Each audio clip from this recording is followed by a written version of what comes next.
Hi, and welcome to this Naked Mind podcast. So today I have one of my favorite people, which is super exciting for me. I am here with Ruari from One Year No Beer. Thanks for being here, Ruari. Yay! Woo! Always good hanging out with you, Annie.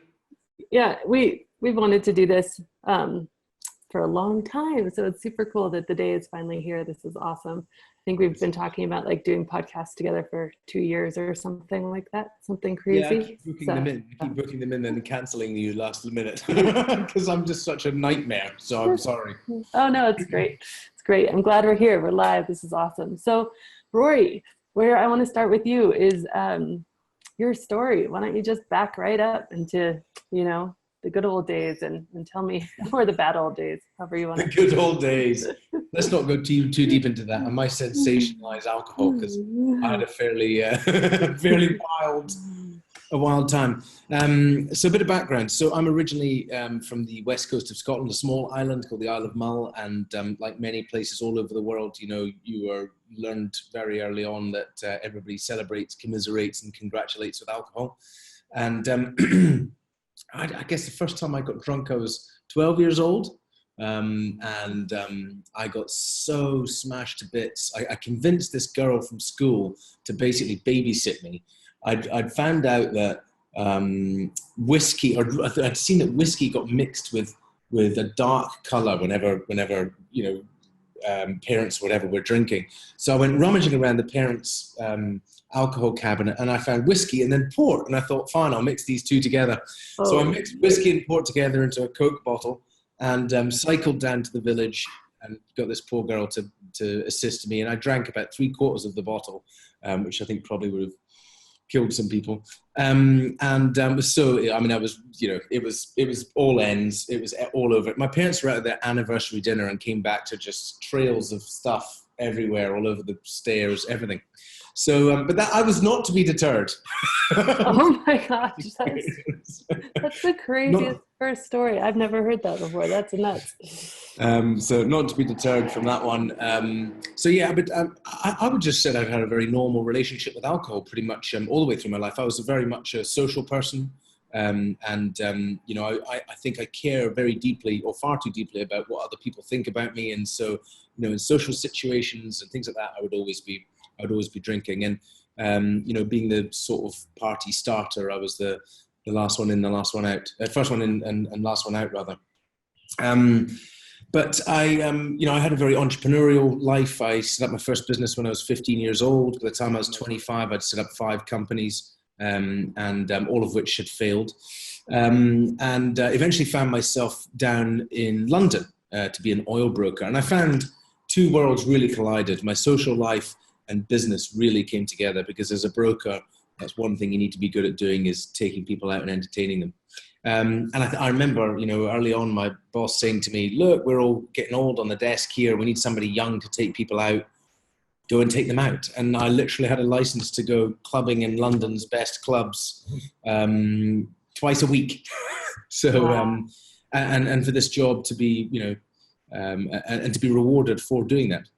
So I guess in a way it's very easy to have an unsafe relationship with alcohol, or to think that what is probably a very damaging relationship with alcohol is actually the norm in situations like that. And you've experienced this yourself, and there's I thought it was just our industry, but having set up One Year No Beer now, realize that it's many industries that it's just the norm. And through the broking, I met my wife in London, and then we had our first child, and things started to wear a bit thin. I was coming home at 4:00 in the morning. We had a young child, the first one born. And, my wife, Jen, she doesn't suffer fools. So she was less than happy with this situation. And if I'm honest, I was really caught in a rock and a hard place, because the reality is everybody around me, my social life, my peers, all those people, they were saying, there's nothing wrong. What you're doing is perfectly normal. Oh, women, they just ignore it. She'll get over it. And I'm like going home and I'm saying to my wife, what are you talking about? We've got a nice house and we've got, a nice car, and you've got a nice handbag, and this is just normal. And I guess almost by accident, Now, the one thing I do have to add is that there were things wrong in my life. Now, I've been somebody who's always very emotionally attuned, if you like, and because of that, my ups and downs are very high. I get very, very, very low. Coming up to the point where I actually took a break from alcohol, I was seeing a counsellor because I felt depressed. I was taking heartburn medication, omeprazole. I had IBS. I had dry skin problems. I just felt pretty miserable in life. I wasn't really getting anywhere. There was all of these little niggling health issues. And you know what? I attributed absolutely none of them to alcohol. Right? I was like, what are you talking about? There's nothing wrong. I've got a very normal relationship with alcohol. And it wasn't until I actually, almost as a bet, I think, I wanted to prove to my wife that alcohol was not a problem in our relationship, that really there was other reasons that we were fighting or struggling. I took this anger management program. And on this program, it said that alcohol and coffee are the two biggest instigators of anger. I was like, that's really interesting. Okay, well, I just want to let people know here that I'm not a raging, angry man, but I found myself snapping at my children now and again. So I was like, let's understand more about this anger. And so I dropped the alcohol for 90 days, pretty much against everything. Like my boss had said to me, if I stop drinking, I'll be committing commercial suicide. I actually felt like, I don't know if I can keep this up the whole time because I may lose all my customers. I don't know if my friends will love me. Will my wife still love me? It was like, wow, I was going into seriously uncharted territory. And on that 90-day challenge, I was just blown away with how much started to change. I just felt better, and it went against all my wisdom. I just felt so much better. I've waffled through the whole life there. I've taken up this, but as you can see, I'm quite passionate about this subject. So yeah, that's when I took a break from booze, and haven't really looked back since. So that's crazy. So you just kind of out of the blue were like, okay, I'm just going to see this, because it was really triggered by the anger management class and just seeing that, look, this is by the way, I've seen some of your, I think it was on one of your podcasts when you taught a little bit about anger.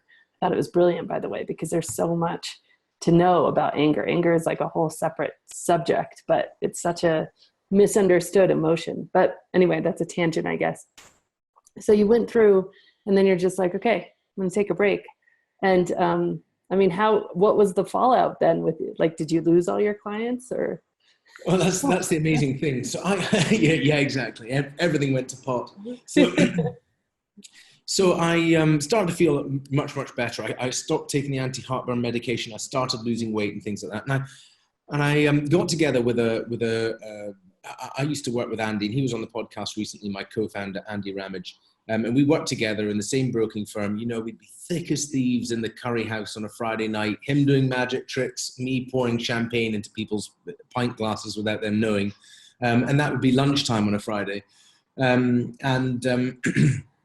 Anyway, so we'd agreed to meet up. And what's so funny is we were both quite nervous about meeting up, because I knew he was a massive boozer and he knew I was a big party boy. And when he'd gone to move to a rival broking firm, so we had to meet up in secret. And I met up with him, and I walked into this pub, and I was blown away. I mean, he was literally half the man I knew. He'd lost so much weight, and he'd just done 6 months alcohol free. He'd been to Ireland and done his 40th birthday party in Ireland without touching a drop. And that's when I got inspired. That is when something really important happened, and that's when I got connected to somebody who was living how I want to live.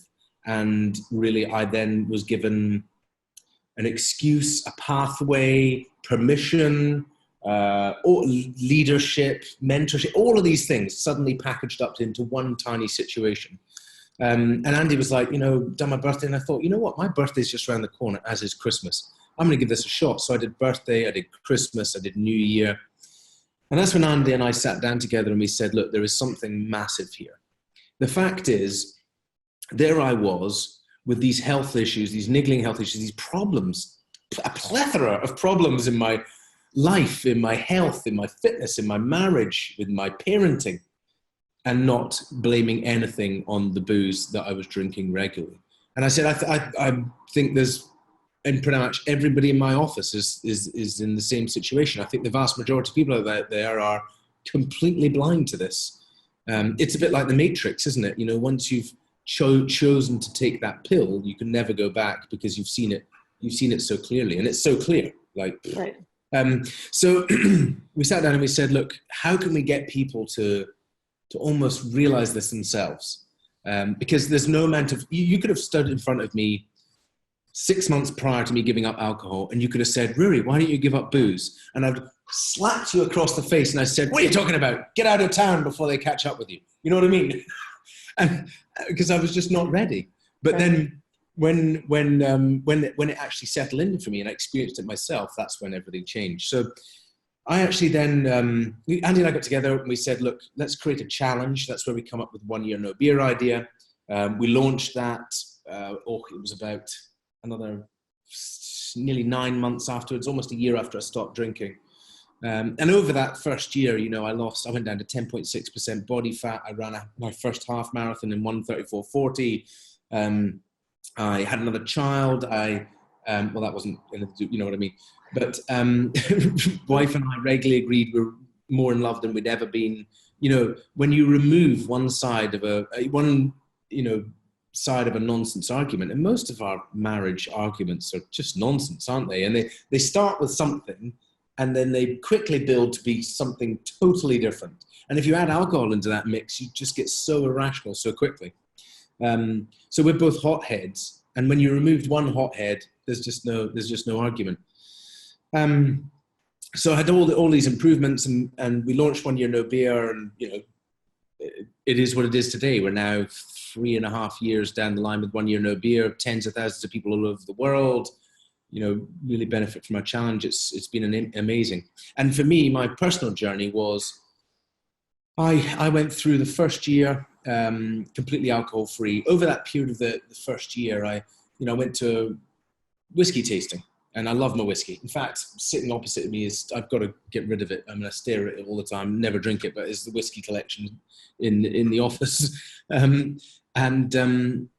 Anyway, so I went to this whiskey tasting and probably had a dram over the course of an evening, which is a massive win, right? You know, I went at New Year's the following year, I was like, had a sip of a glass of champagne.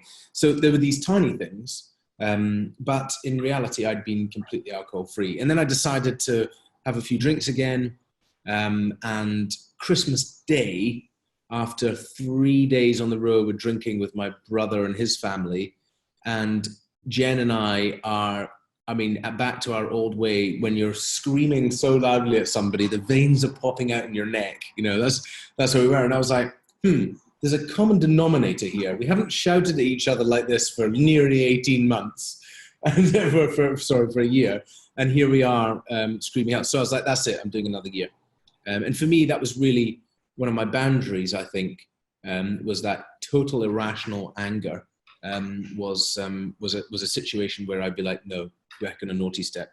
So then did another year, and after the second year, I was like, do you know what? I'm gonna put it back into a place where I feel. And I think you say this, and I probably got this from you, if I'm honest. You say that you drink as much as you want, whenever you want. You just never drink. Whereas I say I drink as much as I want, whenever I want. I just hardly drink. And I think the key element of that is it's such a mindset shift. I just don't associate it with the events that most people associate it with. I can go out to any occasion and not drink. Yeah, that's so cool. That's so interesting. So what I love about 1 year no beer. So 1 year no beer, if you haven't heard of it and you're listening, was obviously formed by Ruari and Andy, and it's just such a phenomenal, really community and then challenge-based community. So I think you call it the ultimate social challenge, which is just really so true, because it is the ultimate social challenge. It is. Especially in our day and age. But what I love about it is that often, like, here's just a little tangent, okay? So I have a great coach. His name is Alex. And Alex learned how to shoot a gun very different than ever I've heard before. So he went into the shooting range, and his I don't know what you call it, his teacher to shoot a gun, he went right up to the target and he shot. And then he moved a foot back and he shot. And then he moved a foot back and he shot. And then, so he, instead of when you normally go and you are all the way the 8 or 9 feet back and you're shooting and you're missing, and then you're building on this foundation of failure, what Alex did is he built on a foundation of success. He like wired into his nervous system, I can shoot this target. So by the time he was back to 8 or 9 feet, he was still missing. I mean, still hitting it all the time. Yeah, every time, yeah. And then, by the way, he's now one of like the best shots, like even amongst like, you know, some of the highest level, you know, sniper rifleists in the military. He's one of the best shots. So like, wow. That's for me very similar to what you're doing, because with the challenge-based thing, right, you're setting something you know you can hit, right? Yeah, and you're saying, okay, I mean, I had somebody recently say, okay, you know what, Annie, I'm going to do 7 days. And I was like, hell yeah, do 7 days. That's awesome, because you know you can hit 7 days. And then guess what? You can back that up, because 7 days are the worst. That's the most detox, right? So then you back that up and you back that up. And so I just love that, because so often people come at this and they say, okay, well, yeah, people come at it and they're like, okay, well, I have to do something about this. It's maybe anger, or like maybe it's the anger is being caused by alcohol. So my only option is to quit drinking.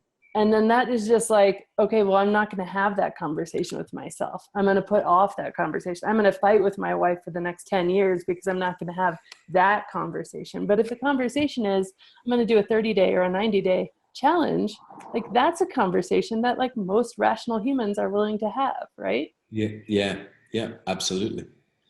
Absolutely. And you know, the beauty about 7 days is that in reality, the booze is probably have got a 7-day window, doesn't it? Booze has got a 7-day window because the weekend is the most trigger, you know, for most people. And you come back into the week again, and then you've got midweek slumps, and you've got all these things. But in reality, it's a circle of 7 days most of the time. It's just repeat. If you can do one set of 7 days, you just repeat another set of 7 days, 7 days, keep doing it. So that's a great idea. Yeah.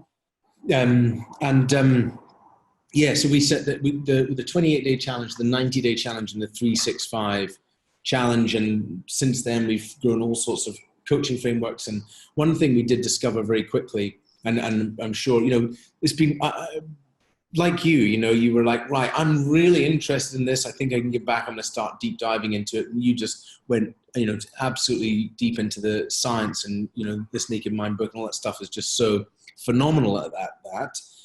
We were sort of learning on the job as well. You know, what do two brokers know about, you know, this situation? Nothing. But we were going from our experience, and then what we started to do is pull some, you know, people who do know what they're talking about, the researchers at University of UEL, and get into positive psychology and habit change. And we were like, look,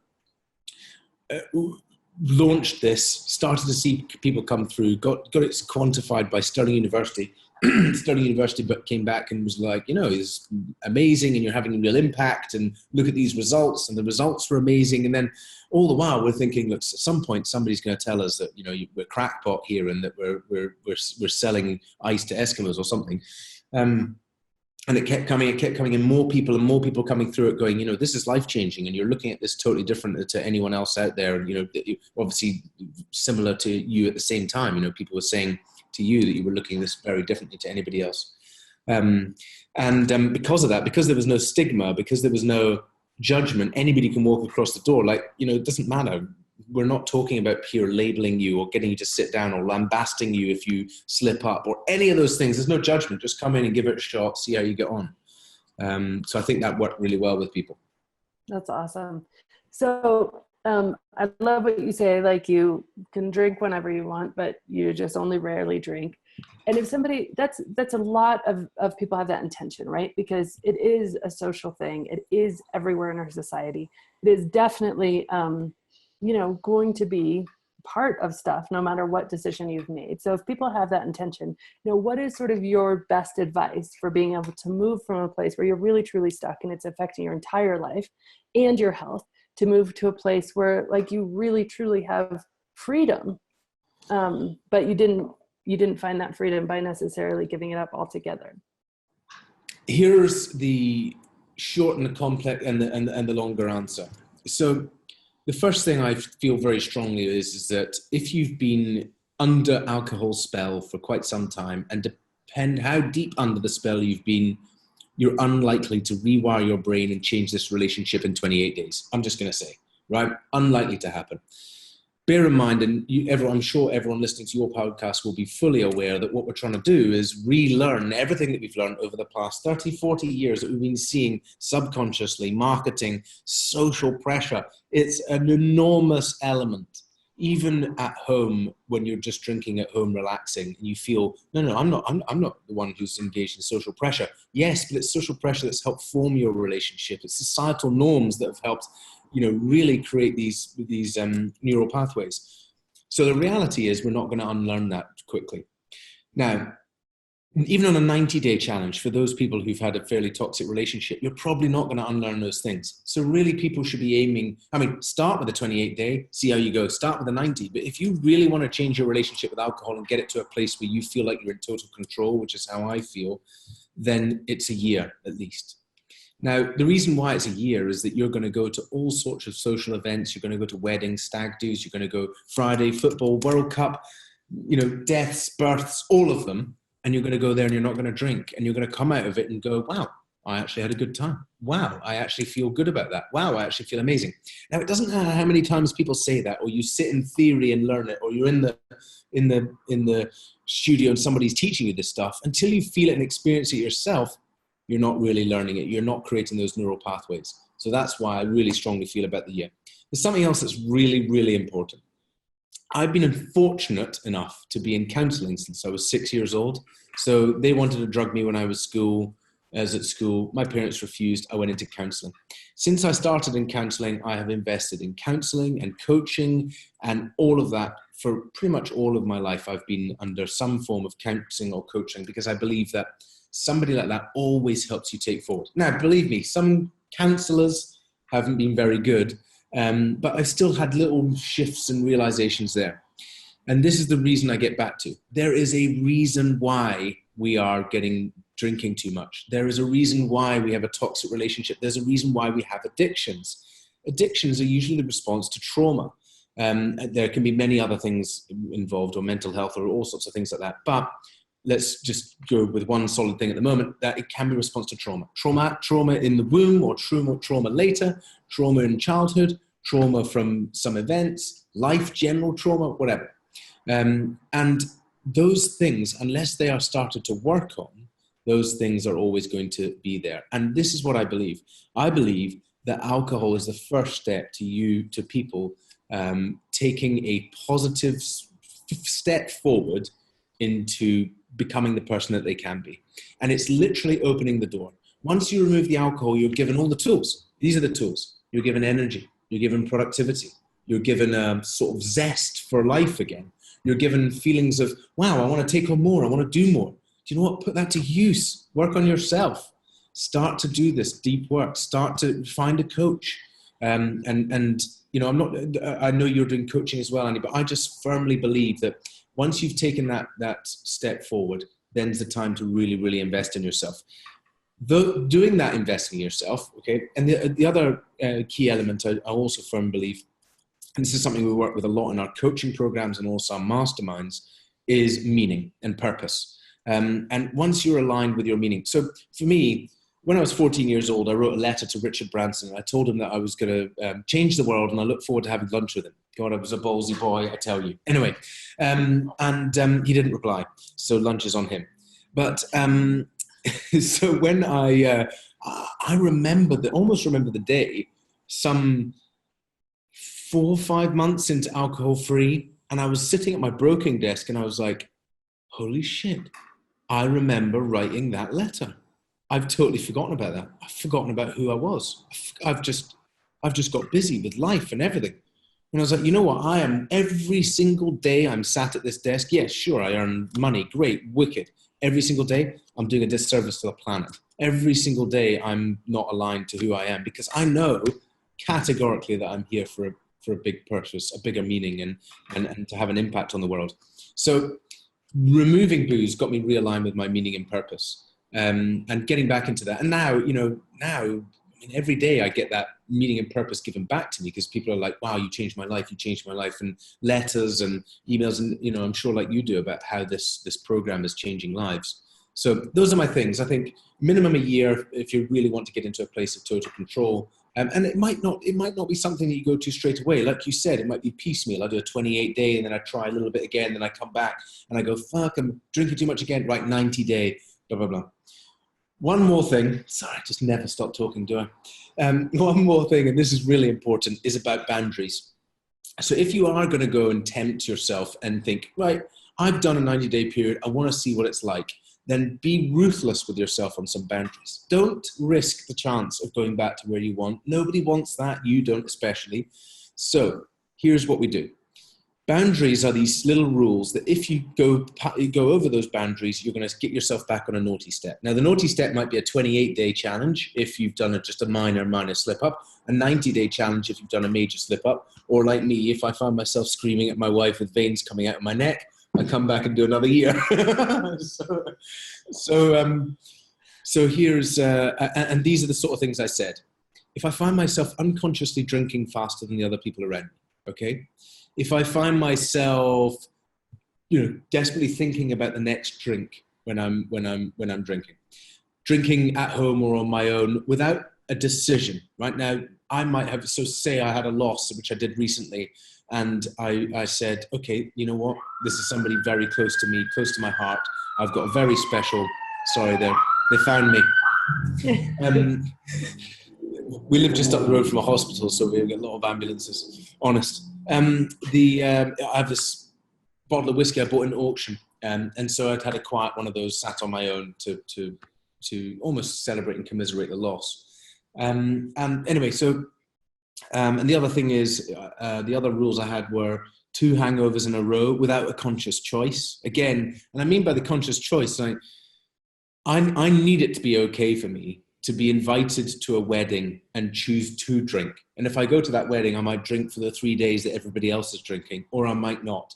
And when I do, and I come back and I go, I feel absolutely dreadful, which I will. Productivity will be terrible. I'll be a terrible father, snappy, grumpy. I'll be a very poor husband. I have to put all those things into place and say, I'm going to be those things for the 5-6 days after it. Really, how many times in your life do you want to feel that? Not many, so normally it keeps me away. But then I'm not going to drink for a while afterwards. So those are the sort of rules that I kept in place, and that's how best I advise people. And also, I think, there's certainly a tendency in my group, and it's something I'm very keen on trying to change. There are many people out there who believe that abstinence is the only way, and I think that I understand that. I totally respect that. Equally, I expect you to respect the people who feel that they want to moderate. Now, for some people, trying to moderate drinking could be a very painful experience. They come and they try, they slip up, they beat themselves over the head. Unfortunately, some people are just like that, like me. I'm going to be the person who's normally going to have to learn the hard way. But I don't, it's important that we each respect each other's views. And the whole thing about 1 year no beer is that you're doing a challenge. Therefore, there is an end date to the challenge.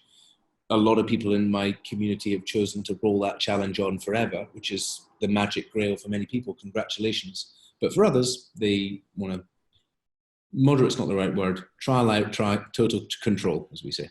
Yeah, no, that's so cool. And I think it's funny because as you were talking, so I have in the program I'm running right now, the intensive, at the end of it, it is, you make a commitment for, again, back to Alex's, like a commitment, you can keep.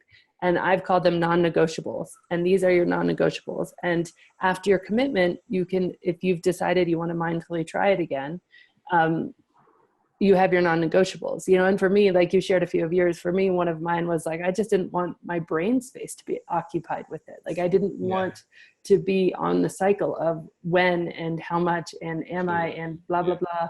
And so, you make these things and say, I know I don't want to be there. If I can be here, then I'm interested in that. However, if I can't be here, then I'm okay not doing it anymore. And I think that's almost the key, is like, you have to be able to make peace with alcohol might not fit in my life. And if it doesn't, then that's okay. But it's not until you make that peace that you're ever going to be, even have a shot of being where you are, Ruari, because I think that you then are clinging too much. And I've been giving this analogy a lot lately because I love colorful pens. I'll show you. I have like lots of colorful pens. And my 1-year-old daughter also loves colorful pens. So she like will pick them up and walk all around, and then I get freaked out. Draw them on the walls? Draw on the walls, and then I think she's going to stab herself or something. So anyway, she'll pick one up, she'll put it down. She has no right. She's just doing it until I tried to take it out of her hand. And then it's like, screaming bloody murder, and like she won't let it go. And I feel like that's the same thing with alcohol. Like you have to be ready to like let it go. Let go. Yeah. In order to be able to do it. It's kind of this crazy irony of the whole thing is you have to be in a mental space where you really aren't attached anymore in order to be able to do it. But when you are not making peace with, okay, it might not work for me in my life, I might not be the person who can have a drink on occasion. If you don't make peace with that, you are grabbing onto that pen and you can't do it. So I like that. So is there time, just, for my own curiosity, I guess, more than anything, is there a time when you're just like, does it ever feel like too much work? Or, the rules and would it just be like, okay, just easier just to say, I'm done? Or I would say that no, I think the problem with I guess for me, I don't feel like I was ever really a problem drinker. Therefore, I never really had a problem in my mind, although it was causing problems. Yeah. And so I don't feel like I'm in any threat of, I might have one and then do something disastrous. No, because actually it's all with intention. So I don't have the regret. Okay, don't have the regret, because sure, if I wake up, if I have a few drinks and wake up the next day, and feel hungover or whatever, I'm like, oh dear, whatever. But, I'm like, I made a conscious choice. That's what I consciously chose to do. So I would say that what's more dangerous for me was when I felt compelled not to drink because of the person and leadership and leading by example and all those things with 1 Year No Beer in the first year. Probably it was 2 years before I came out and said, my wife still thinks I'm yet to come out. It's because before I came out about, or explained that I was going to go to a level of total control, the pressure before was huge. And you can't put me in a pressurized situation like that, because all of the naughtiness comes out. Like, tell me not to do something, I'm going to do it. and my wife had to learn that. So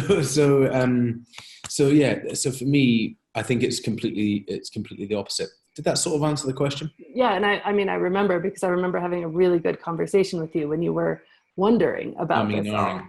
And I remember just saying, like, you need to be true to you, because that is really where freedom is. And what is this all about if it isn't finding our freedom, whatever that means for us? And we need to like stop judging each other completely, because this is like, it's our own path, and we're the boss of what goes in our bodies. Like, that's just the end of it. And the minute we stop treating ourselves like adults or like grown-ups, like people with human wills, we start to rebel and we get all crazy about it. And that's just, it's not a good place to be. No, exactly. That's so cool. All right. So 2 more questions for you. First of all, just quickly, and I'm sure it's pretty obvious, but where can people find your challenges and your coaching? Should they be wanting to join? Yes. So 1yearnobeer.com will take you into things. So if you check it out there, if you stick in your email into any of the bits where it says stick in your email here, you will enter into our 10-day free course, which will sort of take you through a bit of how our program works and all that kind of stuff. So that's absolutely free. You can go down that and you get a couple of PDFs and bits and pieces. We're all over social media: Facebook 1 Year No Beer, Instagram 1 Year No Beer, Twitter OYMB UK. come and check it out. That's awesome. All right. And then my last question. If you were to go back and tell, the Ruari who was pouring champagne in pint glasses and screaming at his wife about what life is like on the other side, what would you say? Well, I would say what I say all the time now, and damn it, I know he wouldn't have listened. But that is, the booze is absolutely holding you back.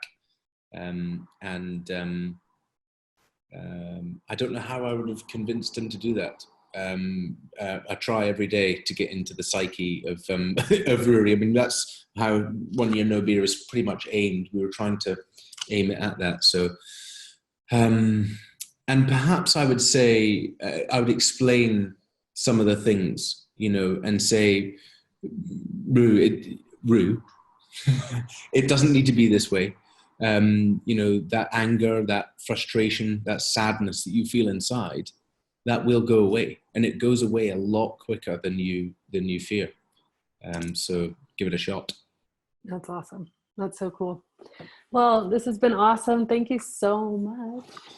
Thank you. So good to be on the show as always, and I'm glad you at least got a few words in.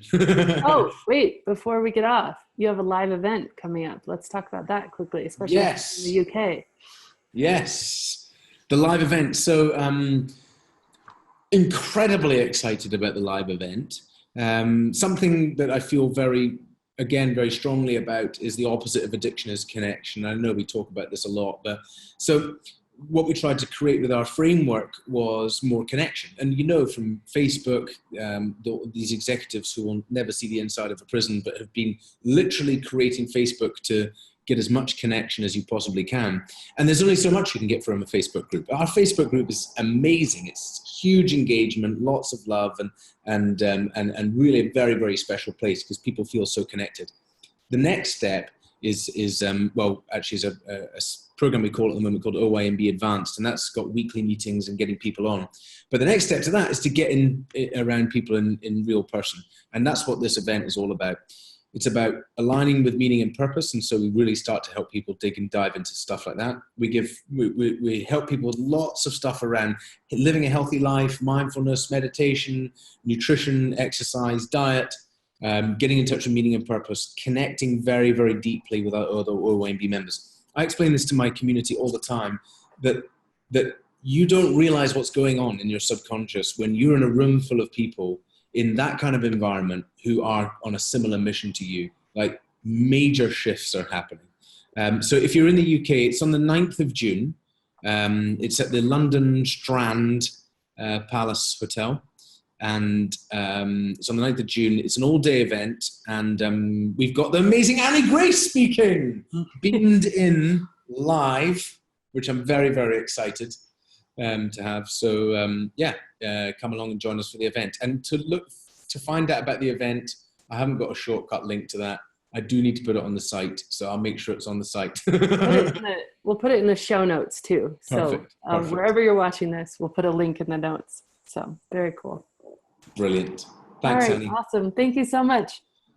Good. Take care, everybody.